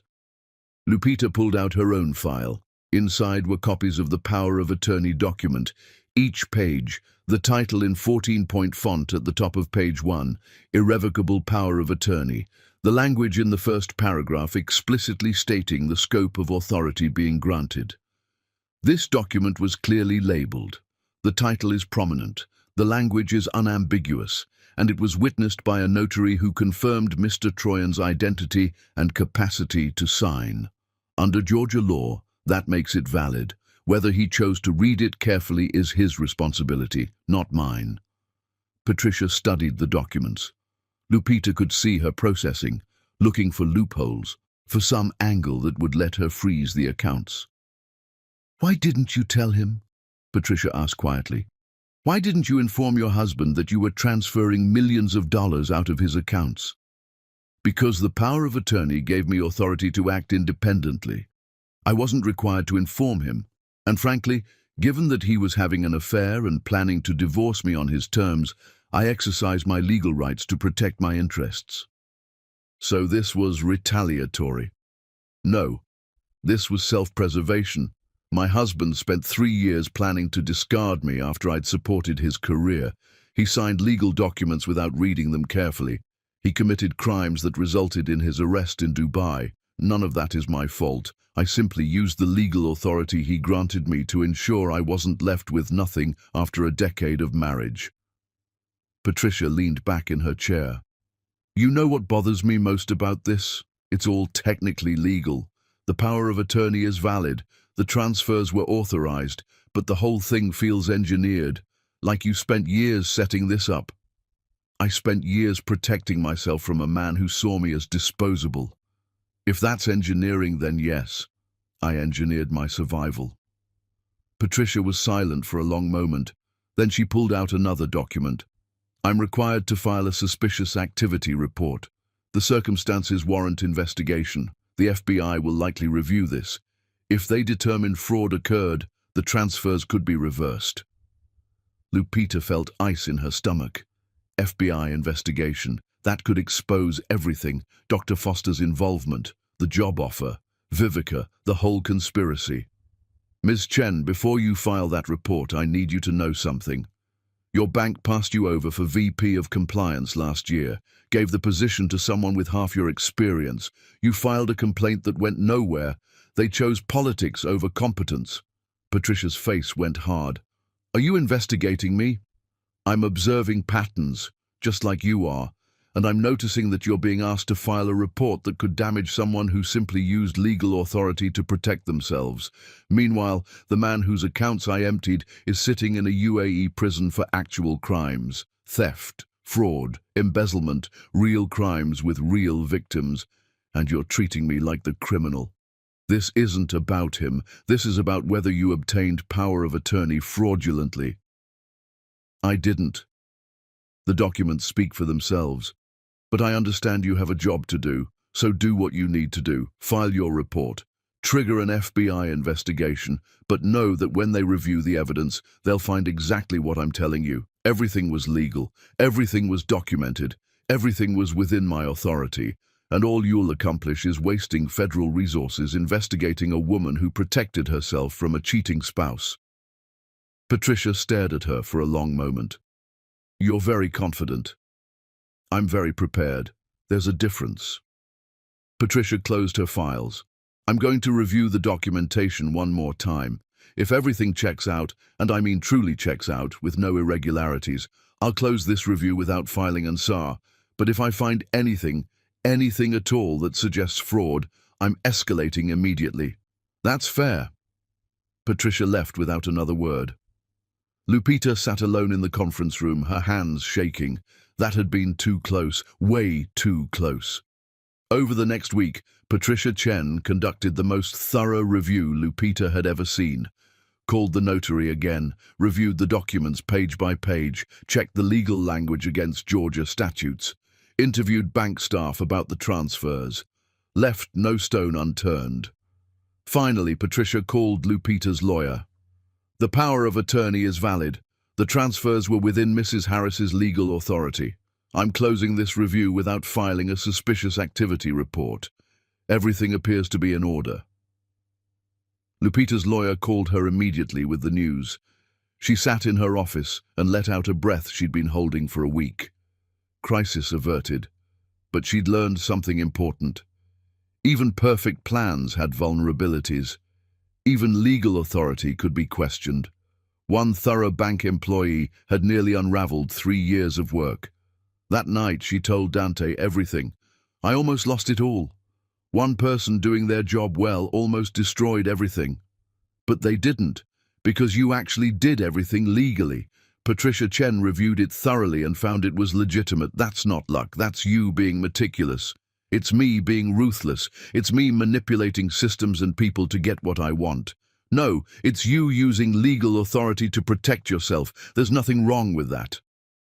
But Lupita wasn't sure, because she'd crossed lines, had paid off a PI, had manufactured situations, had built an elaborate trap over 3 years. And while it was all technically legal, it felt like she'd become something she didn't want to be. Someone who won by any means necessary, even if those means required becoming the kind of person she'd once judged. When Mike finally faced justice, she'd stop. She'd let it be enough. She'd work every day to become the woman Dante believed she could be. But she'd also never forget how close she'd come to losing everything. How fragile even perfect plans could be. How one honest person doing their job well could nearly bring down an empire. And that knowledge would stay with her forever. Chapter 7. The Empire Rises. 14 months before Mike returned to Atlanta, Lupita Harris stood on stage at a cybersecurity conference in San Francisco and met the man who would save her from herself. She almost didn't go to the conference. Her company was exploding, 50 employees now, contracts with major corporations, more work than she could handle. But her assistant had insisted that industry visibility mattered. that networking would lead to partnerships, that stepping away from revenge long enough to actually run her business might be healthy. So she went. The keynote speaker was Dante Reynolds, young, brilliant, founder of a cybersecurity firm that was revolutionizing threat detection. He talked about the future of data protection with the kind of passion that made even technical concepts seem beautiful. When he made a joke about the inadequacy of password systems, Lupita found herself laughing for the first time in months. After his speech, she approached him during the networking session. Not because she was looking for romance, because she wanted to talk shop with someone who actually understood the technical challenges she faced daily. That section on distributed architecture was brilliant, she said, especially the part about treating security like an immune system instead of a fortress. Dante turned and his face lit up with genuine enthusiasm. You actually understood that. Most people zone out when I get technical. I have a master's from MIT in data systems. Technical is my first language. They talked for 2 hours about encryption protocols, about the challenges of scaling security infrastructure, about the difficulty of running a company in an industry that evolved faster than you could adapt. When the conference ended, they moved to a nearby cafe and kept talking. It was midnight before Lupita realized how late it was. I should go. I have an early flight tomorrow. Wait. Dante pulled out his phone. Can I get your number? I'd love to continue this conversation. Maybe we could collaborate on something. Lupita hesitated. She was still technically married. Mike was in Dubai. The divorce papers would be filed in a few months but hadn't been yet. But something about Dante felt safe, genuine, like someone who saw her as an equal instead of an inconvenience. She gave him her number. They talked every week after that, video calls at first. Then Dante started traveling to Atlanta for meetings. Then Lupita started traveling to San Francisco to visit his offices. It was professional, genuinely professional, two entrepreneurs discussing business strategy, until it wasn't. 6 months after they met, they were in her office reviewing a joint proposal for a Fortune 500 client. It was late, past midnight. Everyone else had gone home. Dante looked up from his laptop and said, I need to tell you something. Lupita's heart started racing. What? I'm in love with you. I know you're married. I know the timing is terrible. But I can't keep pretending I'm here just for business. Every conversation makes me want to be better, smarter, more honest. And I needed you to know that. She should have said no, should have maintained boundaries, should have reminded him she was still married. Instead, she said, I'm filing for divorce next month. It's complicated, it's taking time, but it's happening. And I need you to know that every time we talk, I feel the same way you do. Dante crossed the room and kissed her. Softly, carefully, like she was something precious. Lupita kissed him back, and for the first time in 3 years, she felt chosen, valued, seen for who she actually was instead of who someone needed her to be. They kept their relationship quiet. Lupita's divorce wasn't finalized yet, and she didn't want complications, but they started building something real, not just romance. Partnership. Dante understood her work, challenged her ideas without dismissing them, treated her like an equal, like someone whose opinion mattered. He never asked her to be smaller or quieter or less ambitious. He celebrated her success like it was his own, and gradually they started talking about merging their companies. Your data architecture expertise combined with my threat detection systems, Dante said one night. We could dominate the industry. Mergers fail more often than they succeed. So do marriages. But people keep trying because sometimes the risk is worth it. They spent 6 months doing due diligence, analyzing financials, testing compatibility, making sure their visions aligned, and when they were certain, they made it official. Harris Reynolds Security Solutions, a joint venture with both their names on the building. The announcement made waves. 2 rising stars combining forces. The tech press called it the merger of the year. Investors circled, contracts flooded in. Mike knew nothing about any of it, because Lupita never told him. Let him keep believing she was waiting patiently in Atlanta while he lived his exciting life in Dubai. By the time Mike returned, Lupita and Dante had 300 employees, 80 million in annual revenue, contracts with major corporations, and a relationship built on mutual respect and genuine partnership. Everything Mike had promised, but never delivered. The morning after Mike's arrest in Dubai, Dante proposed. They were in her office watching the sunrise over Atlanta. Lupita had just confirmed that Mike had been taken into custody without incident. "I have something for you," Dante said. He pulled out a small box, opened it to reveal a ring. Simple, elegant, perfect. "I know the timing is weird. I know you just watched your ex-husband get arrested, but I've been carrying this for 3 months. And I don't want to wait anymore. Lupita Harris, will you marry me?" She looked at the ring, then at him, then back at the ring. This was what choosing looked like, not manipulation, not games, just someone offering partnership and asking if she wanted it too. "Yes," she said. "Absolutely yes." They kept it quiet for a month while Mike's legal situation resolved, but then they gathered their families and made it official. The ceremony was small, just close friends and family. Nothing dramatic, nothing performative. Dante wore a navy suit. Lupita wore a simple white dress. They exchanged vows they'd written themselves. "I promise to be your partner," Dante said, "in business, in life. In moments when everything falls apart and moments when everything's perfect, I promise to see you, really see you, every day." Lupita's vows were simpler. "I promise to trust you, completely, and to never make you prove that trust. You already have." When they kissed, their small group of guests erupted in applause. Later that night, Dante whispered, "You know what the best part is?" "What?" "I get to wake up every morning next to the most brilliant person I've ever met, and I get to spend every day trying to be worthy of that." "You're already worthy. You showed up when I was broken and helped me remember who I wanted to be." They honeymooned in Santorini, 2 weeks of sun and forgetting that revenge and justice and consequences existed, 2 weeks of just being two people in love. When they returned, their company had been valued at $200 million. Acquisition offers were coming in, their future was limitless, and Mike was in a cell in Dubai, waiting for his trial. Lupita didn't think about him during her honeymoon, didn't think about him during the valuation meetings. She was finally able to separate her present from her past, because she had Dante now, had her company, had a future built on honesty instead of lies.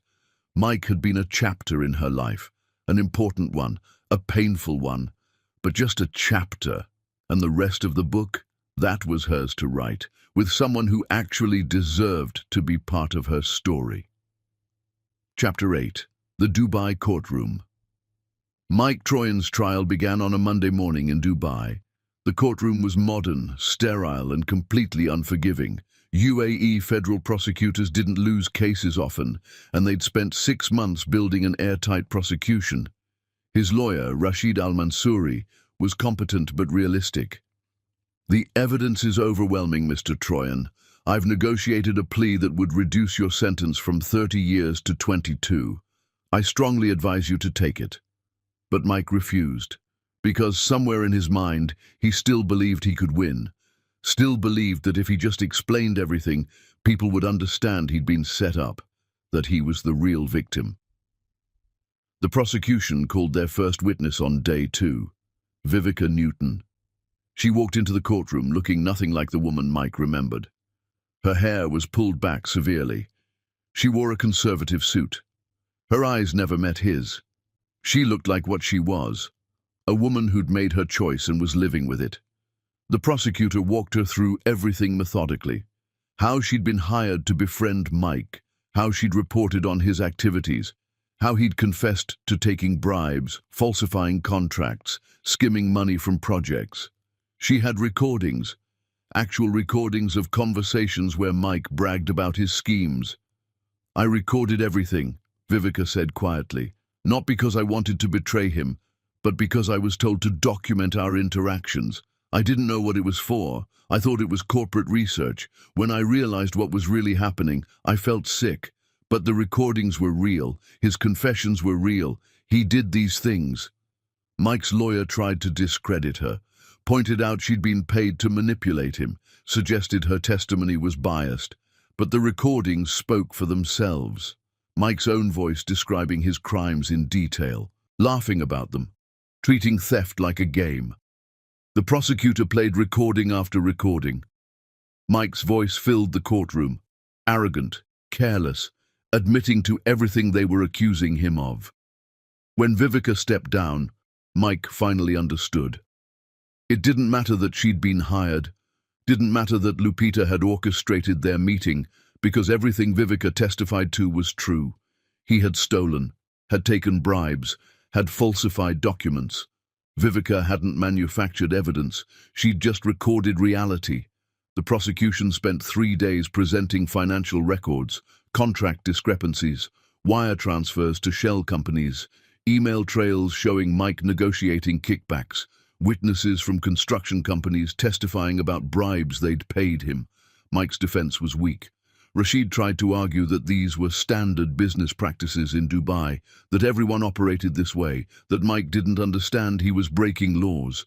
The prosecutor destroyed that argument in minutes. Ignorance of the law is not a defense. Mr. Troyan signed a contract when he began work in the UAE agreeing to abide by all local laws. He attended mandatory ethics training. He was explicitly told what constituted acceptable business practices. He chose to violate those guidelines, repeatedly, systematically, for 3 years. On day 6, the defense called Mike himself to testify. It was a desperate move. Rashid had advised against it, but Mike insisted. I need people to hear my side. But his side wasn't compelling. He tried to explain that he'd been set up, that his wife had orchestrated everything, that the job offer meeting Vivica, all of it had been manufactured. The prosecutor let him talk, let him explain his conspiracy theory, and then calmly asked one question. Mr. Troyan, even if everything you're saying is true, even if your wife arranged for you to get this job, even if she hired Ms. Newton to befriend you, did she force you to steal money?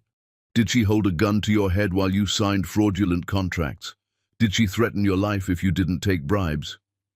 No, but... So you made these choices yourself, of your own free will, regardless of the circumstances that brought you to Dubai. She manipulated the circumstances, but not your actions, not your decisions, not your crimes. Those were all yours. Mike had no response to that, because it was true. Lupita had built a trap, yes, but he'd walked into it willingly, eagerly, and then committed crimes that were entirely his own choice. The jury deliberated for 6 hours. When they returned, the verdict was unanimous, guilty on all counts. The judge scheduled sentencing for 2 weeks later. Mike was remanded to custody, no bail, no reprieve. Rashid visited him that night in his cell. I'm sorry, Mike, I did everything I could. How long will I get? Based on the charges and UAE sentencing guidelines, you're looking at 25 to 30 years. The judge will consider your testimony as a mitigating factor, but honestly, it may have hurt more than helped. You came across as unrepentant, like you still don't think you did anything wrong. Because I don't. Everyone was doing it. That's exactly the attitude that's going to get you the maximum sentence. The UAE wants to make an example. Foreign workers committing financial crimes. It's a sensitive issue. You're going to be that example. Mike spent the next 2 weeks in detention, waiting for sentencing. His parents wouldn't visit, his brother wouldn't take calls, his friends had all disappeared. He was completely alone. 2 days before sentencing, he received a visitor. Not Rashid, not family, Lupita Harris. She walked into the visitation room wearing a white suit that probably cost more than Mike's legal fees. She looked powerful, untouchable, like a woman who'd won every battle she'd ever fought. Mike didn't stand up. Why are you here? I wanted to see you one more time, before the end. The end? I'm not dying. I'm just going to prison. Lupita sat down across from him. Mike, you're 42 years old. You're going to get 25 years minimum. You'll be 67 when you get out. Your parents will be dead. Your friends will have moved on. The world will have changed so much you won't recognize it. For all practical purposes, this is the end of your life as you knew it. Thanks for the reminder. I didn't come here to gloat. Then why did you come? Lupita pulled out a folder, set it on the table between them. Because I want you to understand what happened, and I want you to know that I don't hate you. I never hated you. You destroyed my entire life. That seems like hate. No, that's accountability. There's a difference. You betrayed me, planned to abandon me, treated me like an inconvenience, and you committed crimes, actual crimes. I didn't make you do any of that.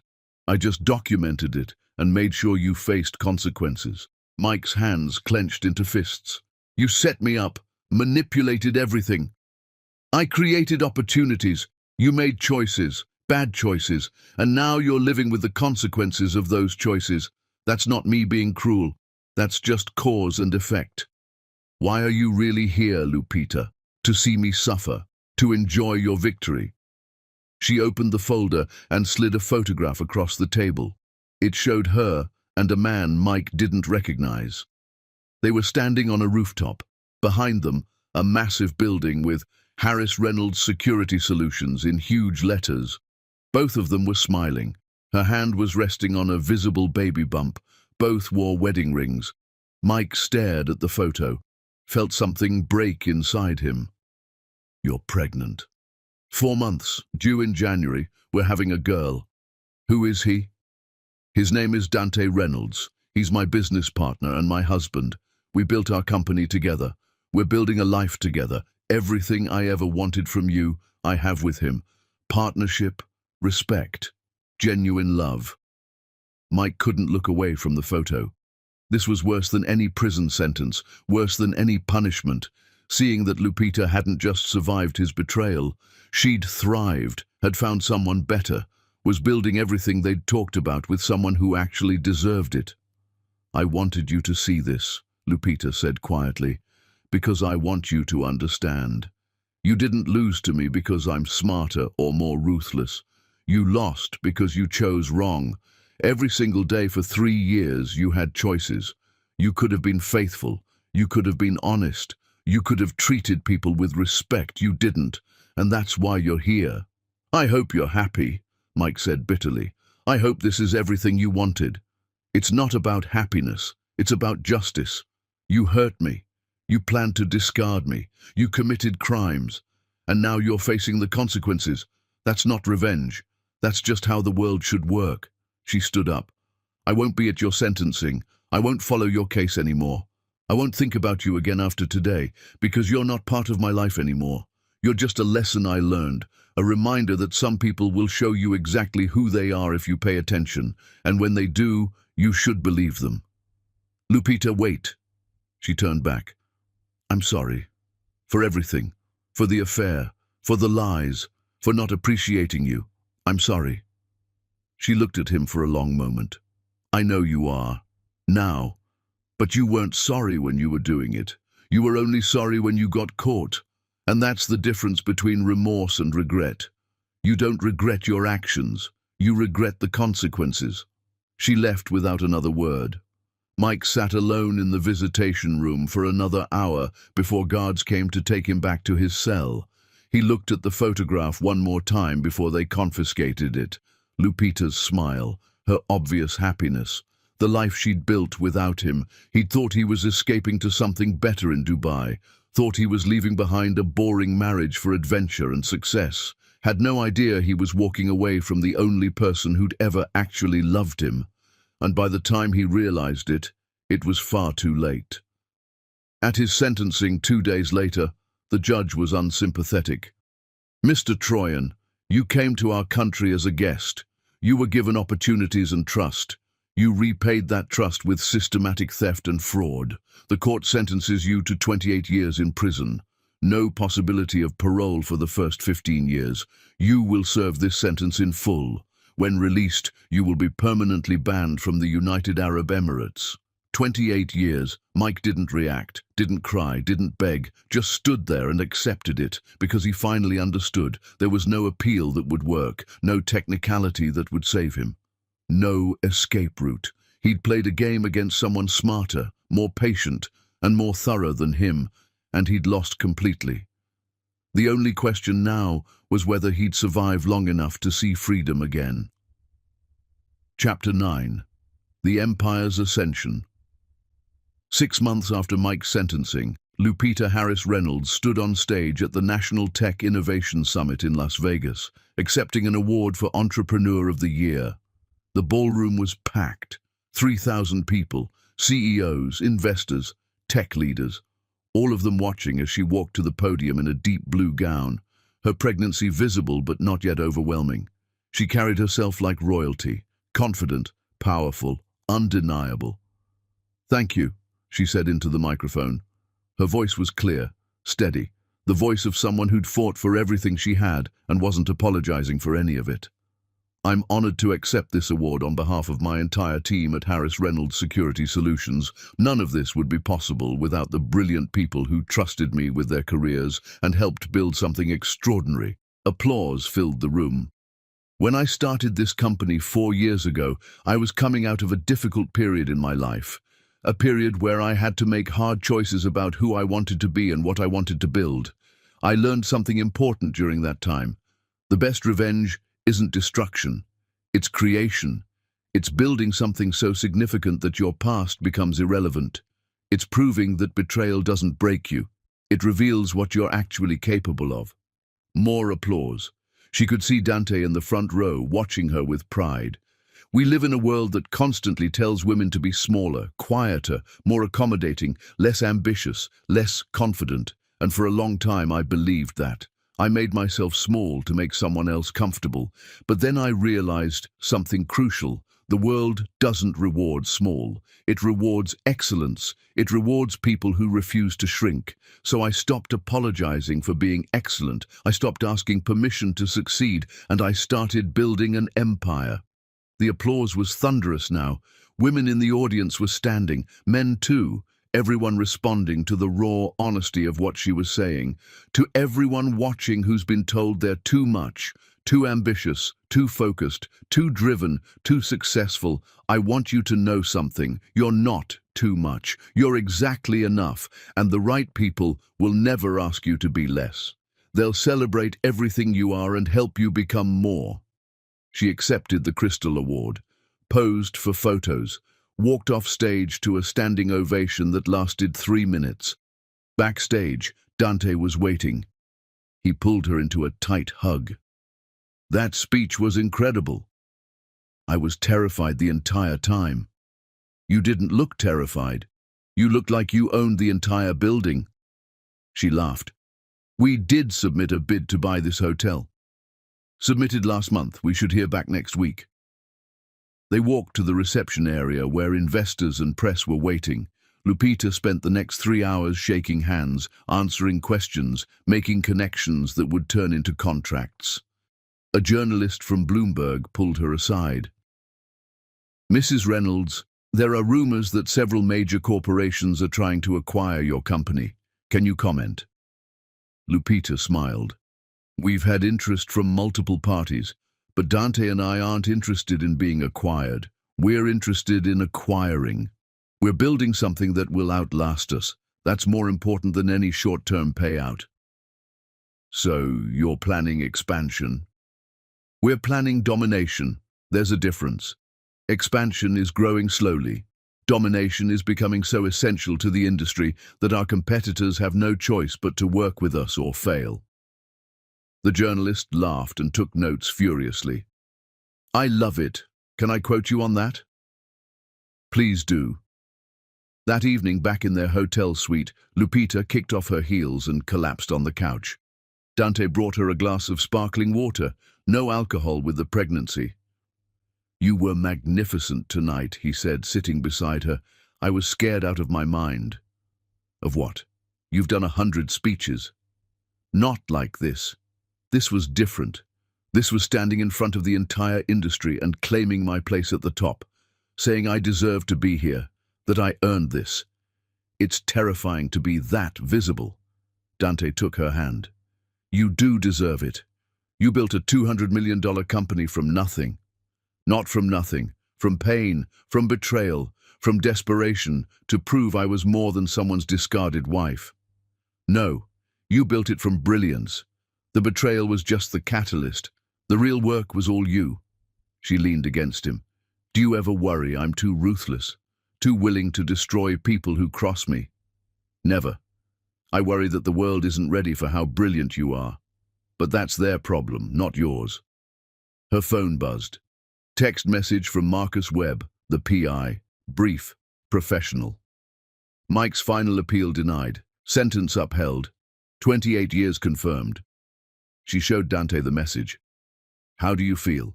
He asked carefully. Lupita thought for a long moment. Nothing. I don't feel anything. That chapter is closed. Mike is serving the sentence he earned for crimes he committed. I had a role in creating conditions that exposed those crimes, but I didn't make him commit them, and now it's done. He's not my problem anymore. He's just a cautionary tale about what happens when you underestimate people. That's remarkably healthy. Is it? Or is it cold? It's honest.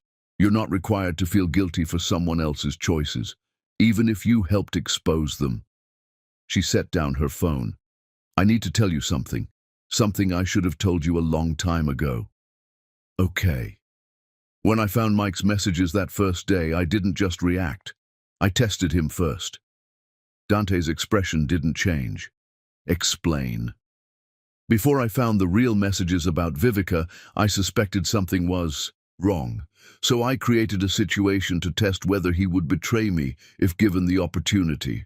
I had someone reach out to him online using a fake profile, flirtatious messages, opportunities to cheat. He took everyone, started an emotional affair with someone who didn't really exist.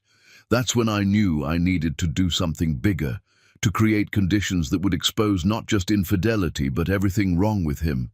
Silence stretched between them. Say something, Lupita whispered. Dante set down his drink. That's terrifying. Her heart sank. You think I'm a monster? No, I think you're a genius, and I think anyone with sense would be scared of crossing you. But Lupita, you tested someone you suspected was unfaithful. He failed spectacularly. Then you created conditions that exposed his crimes. That's not monstrous. That's methodical. Yes, it's ruthless, but it's also brilliant. You're not horrified. I'm in awe, slightly terrified, but mostly in awe, and I promise to never give you reason to engineer my destruction. She kissed him. I love you, and I'm done with revenge. I'm done with manipulation. I just want to build our company and raise our daughter and live a normal life. Normal life with a $200 million company and a mother who's terrifyingly brilliant. Normal is relative. They laughed. The kind of laugh that comes from genuine love and mutual respect and the understanding that they'd found something rare. Partnership, actual partnership.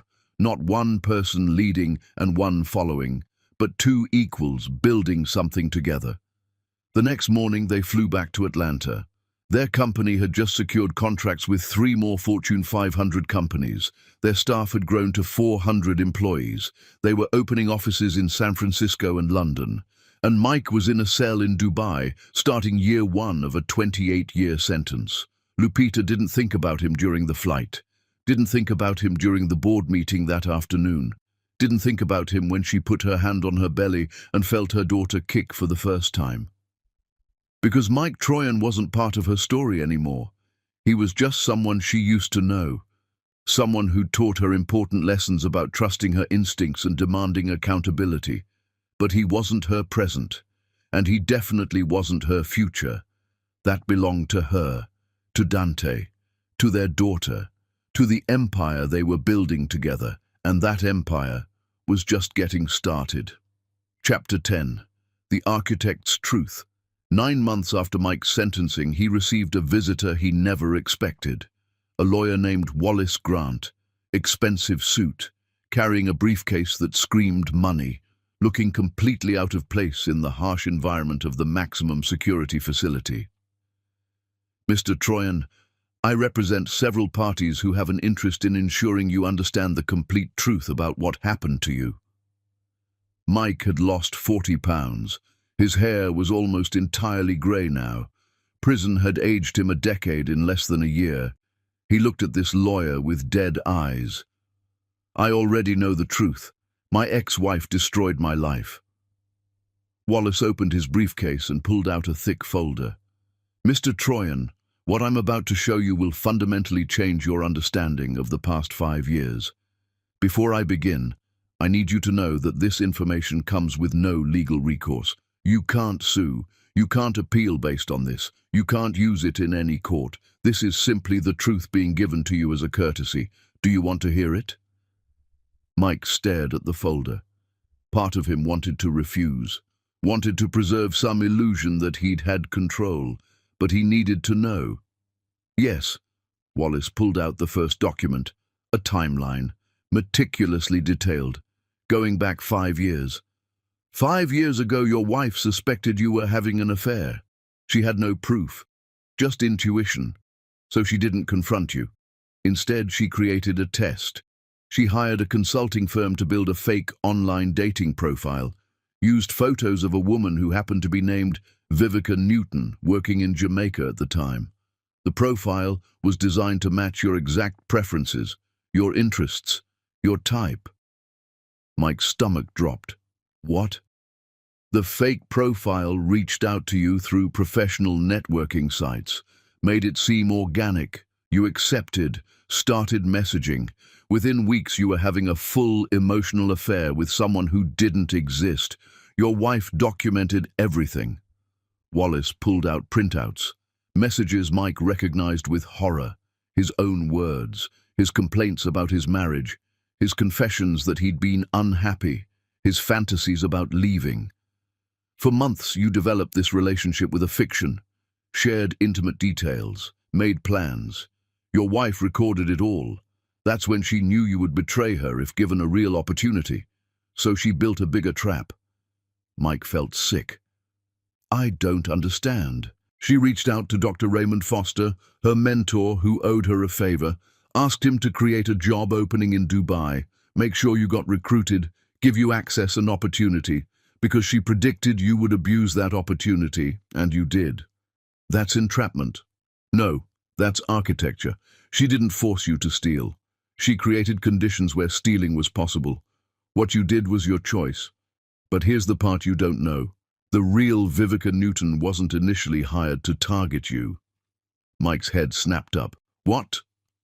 Your wife arranged for Vivica to work at that hotel, made sure she'd be there when you arrived, made sure she'd be wearing specific outfits, but Vivica thought she was just doing her regular job. Your chance meeting was choreographed, but Vivica didn't know. She thought it was real. You both did. So Vivica wasn't working for Lupita. Not at first. Their meeting was engineered, but Vivica's feelings were genuine. It was only later, months later, that Dr. Foster's people approached Vivica with an offer. Money to document your activities, keep you distracted, report conversations.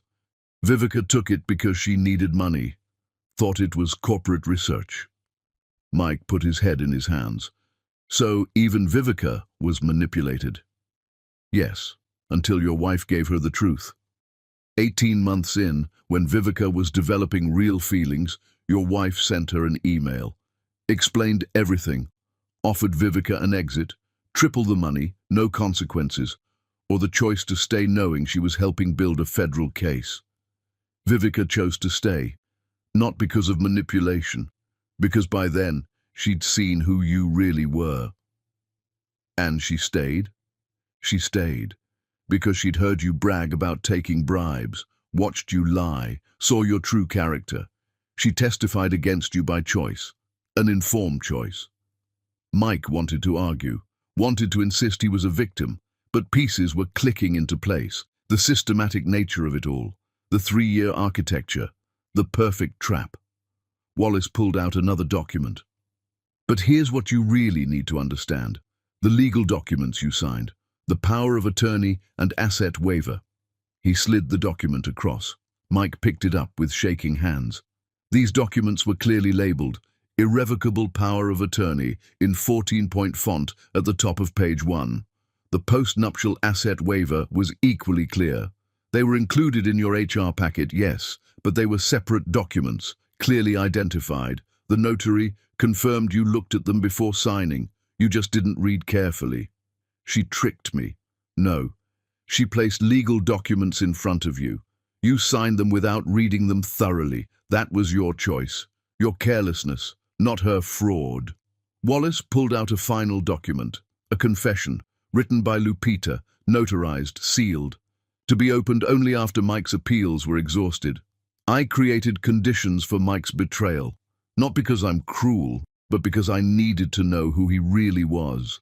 I suspected for years he was unfaithful, that he saw me as disposable, so I tested him, created a perfect trap, a fake profile that seemed exactly right.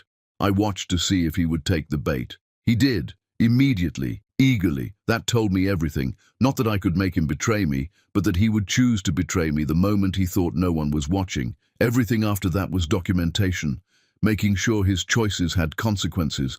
I didn't create a criminal. I exposed one. I didn't destroy an innocent man. I held a guilty one accountable, and I don't regret any of it. Because Mike showed me exactly who he was when he thought he could get away with it. And when people show you who they are, you should believe them.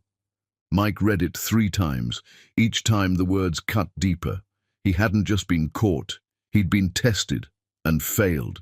Failed so completely that his wife had spent 5 years building a response, 5 years architecting his destruction, 5 years playing a game he didn't know existed. "Why are you telling me this?" Mike whispered. "What's the point?" Wallace closed the folder. "Because Mrs. Harris wanted you to understand something. You've been telling yourself you're a victim, that you were set up, that circumstances were beyond your control. She wants you to know the truth. Every moment of the past 5 years, you had choices. You could have ignored the fake profile, could have been faithful, could have been honest, could have read documents before signing them, could have conducted business ethically. You didn't. Those were your choices, not hers. So I'm supposed to accept I destroyed my own life? Yes, because you did. Mrs. Harris is now worth over $400 million. Her company is expanding internationally. She's married to someone who treats her as an equal. She has a daughter.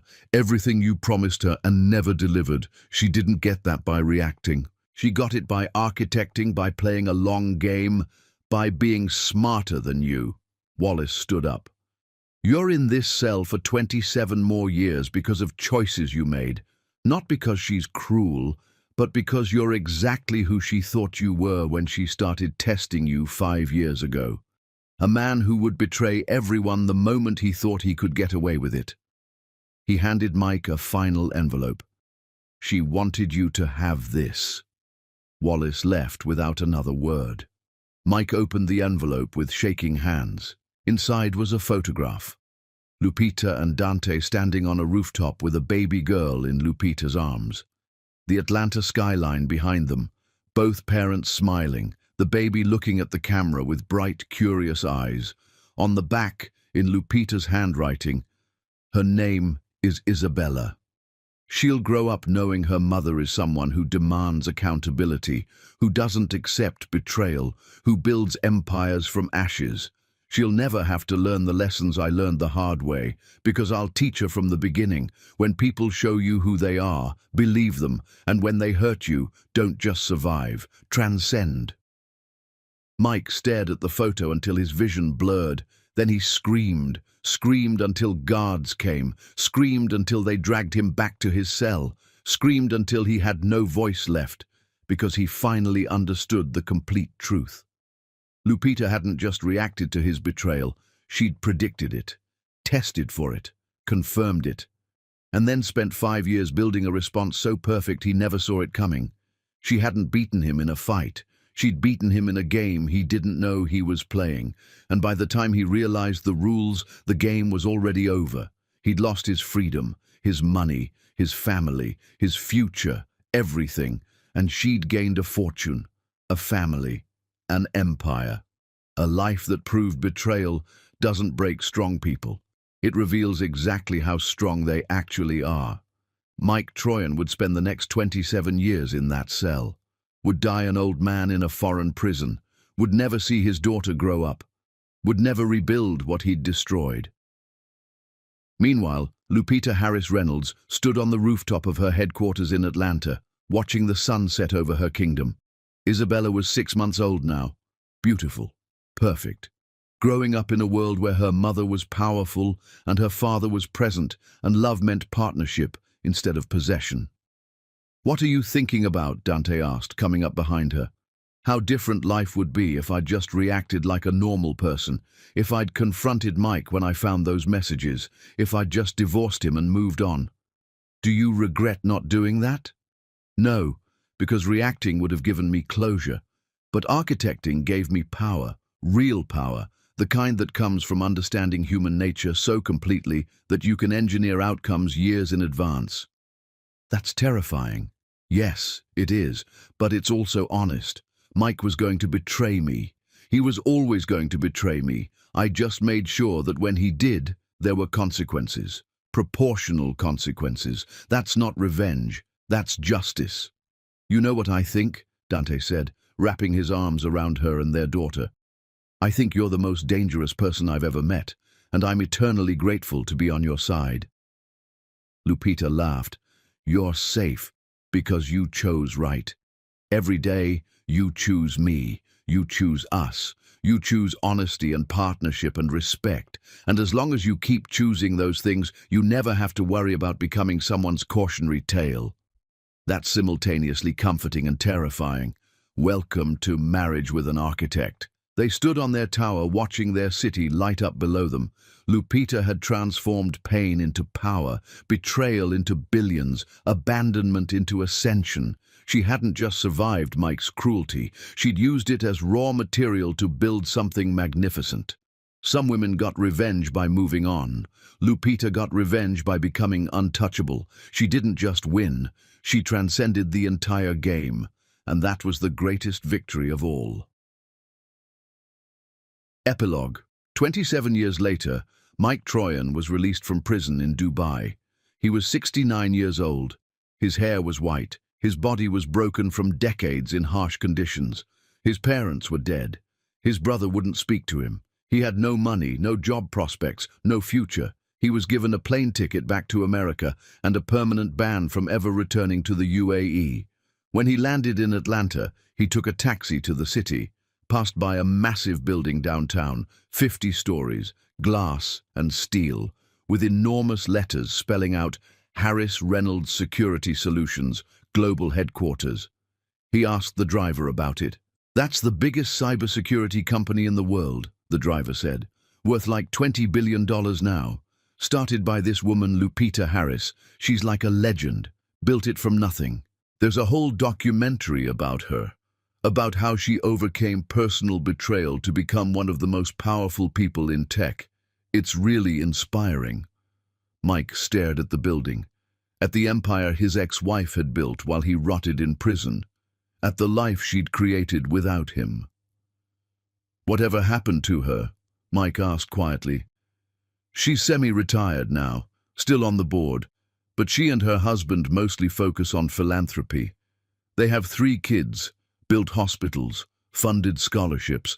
They're basically royalty in Atlanta. 3 kids.